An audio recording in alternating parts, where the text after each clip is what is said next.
Alright, I'm back again today.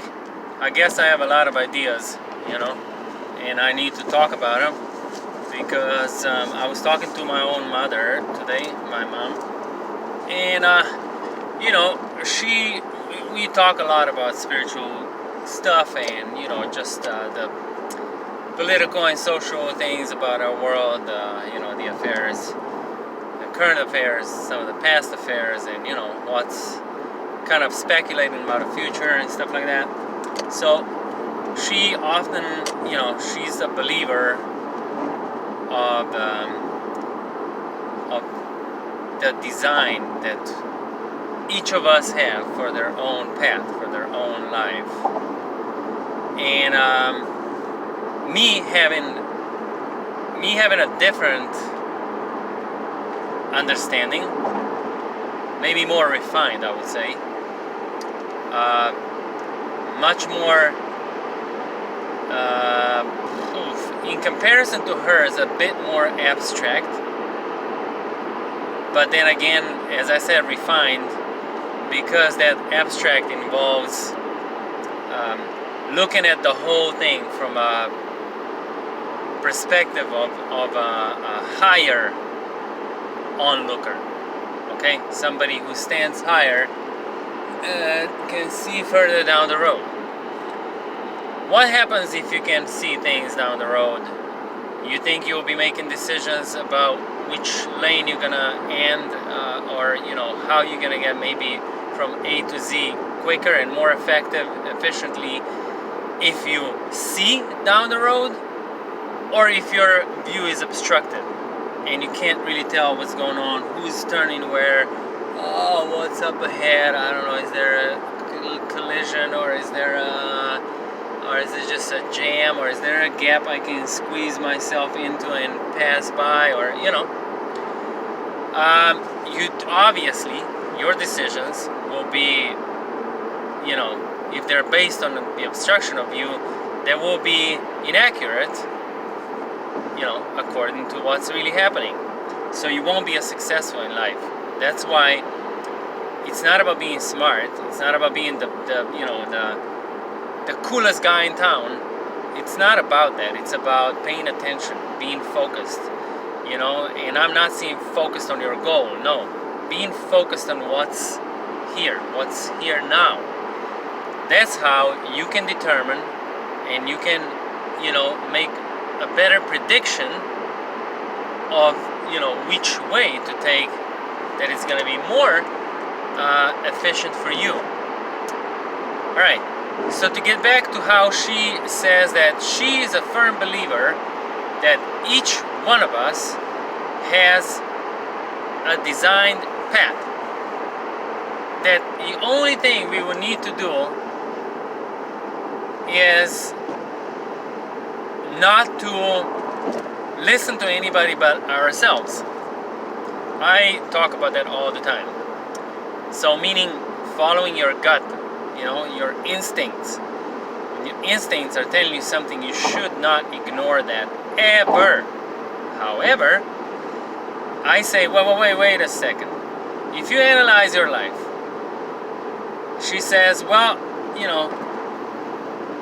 if you always do everything you feel you should do, and not do things you feel you shouldn't, then you should always be in the right path, right? The perfect one for you. I said yes. I said, but then she added, but it's not easy because it's not only up to you. That's where I shift to that abstract, more refined, higher point of view. Higher meaning that I'm looking at down on things from a higher perspective, seeing maybe more what is really happening, because that's where you can really see what this is about. This is about consciousness in everything and everybody, everywhere. There is only one. It's the same thing. So there is no others that can influence your path. However, let's now dig into something else, another concept. Now this you know, everything is compartmentalized by, you know, in humans, he goes by names like Matei, that's my name. Somebody's name is George. Somebody's name is Julia. You know, somebody's name is Katarina. So, names are persons. Now, persons, as also everything else around us, are nothing but just a product of the ideas, different, various ideas of this consciousness that is in all of them, right? So, yes, there is a perfect path designed for your person, okay? And for also my dog at home, okay? Now, however, the idea is perfect. The idea of that character on the stage, the world stage, is perfect. Just like when a screenwriter writes a script for a movie.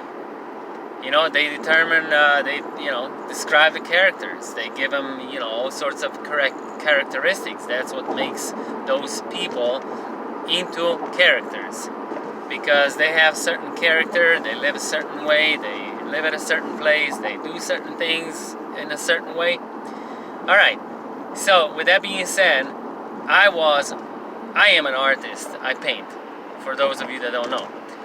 I have never once imagined a painting in my hand, and then once I start painting it, would paint the exact projection of that image in my hand onto canvas, paper, whatever it may be. Alright? Whatever medium. Never. I have always come to changes in the process. Now, sure, in some of those, I had a very refined vision, and I was able to stick to it all the way to the end with minimal corrections, minimal redirections of that original, initial idea of it. But in many cases, I had to change more than just a little bit. In some cases, even, I had to completely go another way. So you see, this is how life is. Everything here is a projection of these ideas. You are nothing but an idea. You, I mean as a person. You that carries the first and last name that belongs to this society, that is registered as a member of our society. You are just an idea of yourself. Alright? Your common, mutual, collective, however you want to call it, the bank of all, self. That self imagined you. So you imagine that piece of yourself as you are. Now, sure, if you follow the instincts, and if everybody would do it, we would stick to that script. But because we don't, these ideas conflict one another. So we have the conflict of ideas that stem from one source. Because that is happening, you can have, a perfect path designed, but it's gonna need corrections now. Just like if I drive on this road and up there's a worker and he's like, hey, the road is closed here, there's, you gotta go around this way. So now, let's say only 2 blocks away, there's my home. I'm not going to be able to go to my home the same way as I planned because now there was an obstruction. So now I have to change the direction temporarily. I may get back some, to a part of that way that I initially said I would, plan for myself to take, or not. Or maybe I have to go all the way around and approach my home from a completely different side, different angle. Now, the same thing is about life. Life is constant corrections because these ideas conflict each other. And as soon as one idea conflicts another, then that one can no longer follow, its own design. And then that one conflicts others and others. So in this, in this made-up world, in this movie, in this, script, things need to change constantly. Sometimes, certain things will come out and will just be a slow, a small, drive around, right?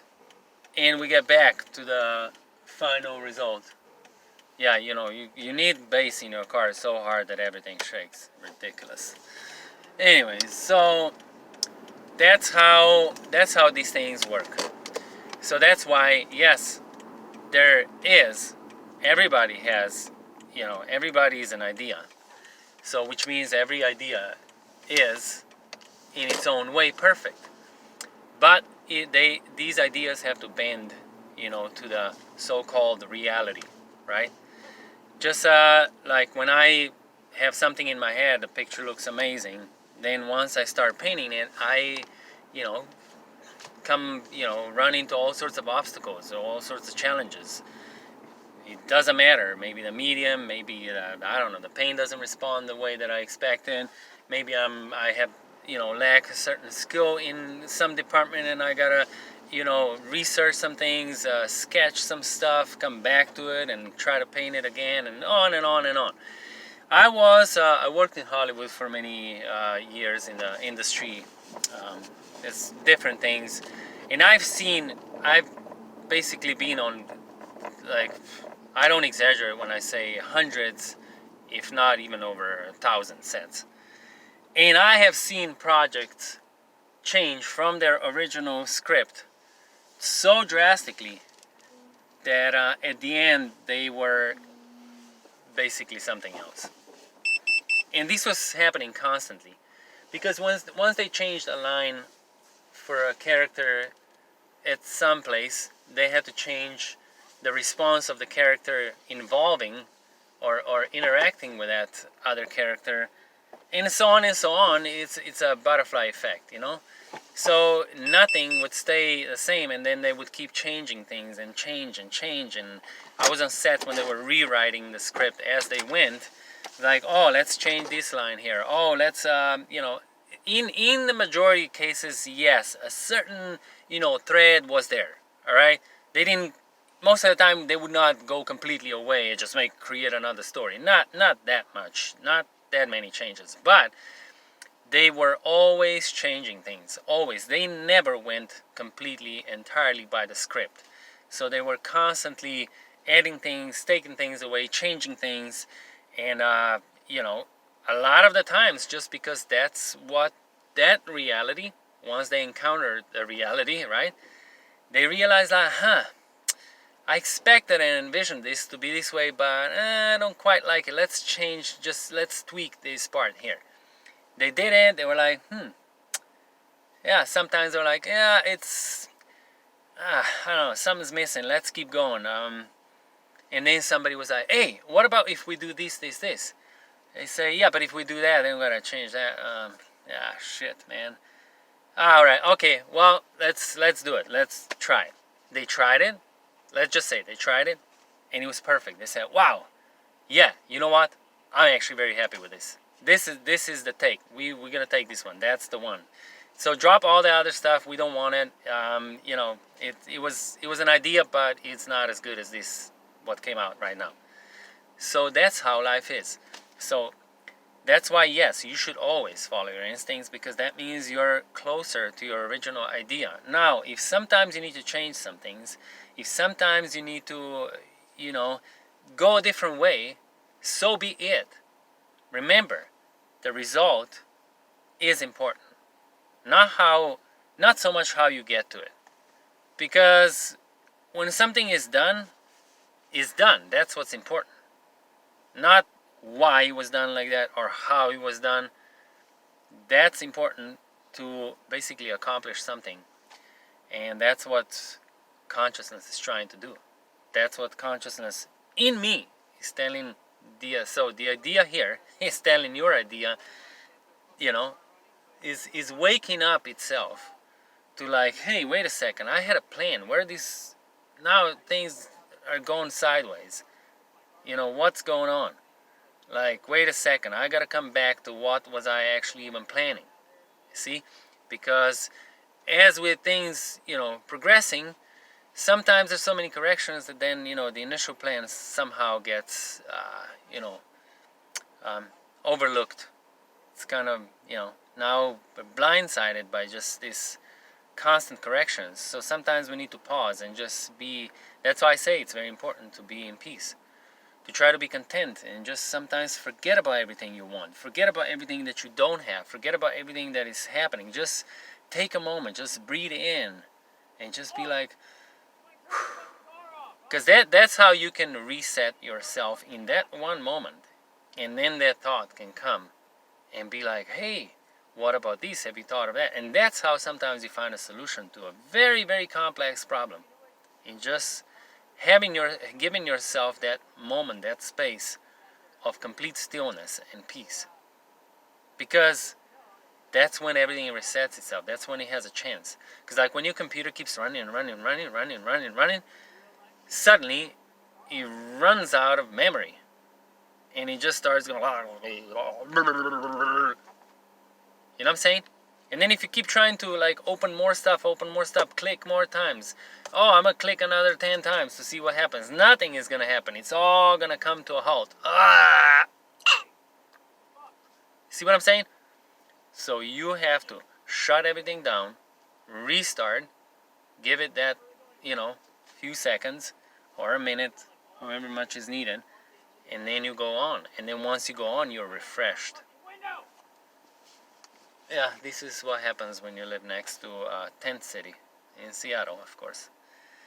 Yeah, people are screaming, doing weird shit, in the middle of the night. Last time somebody's tent got burnt and one of the cars caught on fire. Fucking drama, people. A lot of drama. See? Because the initial idea got lost. Let's find it, guys.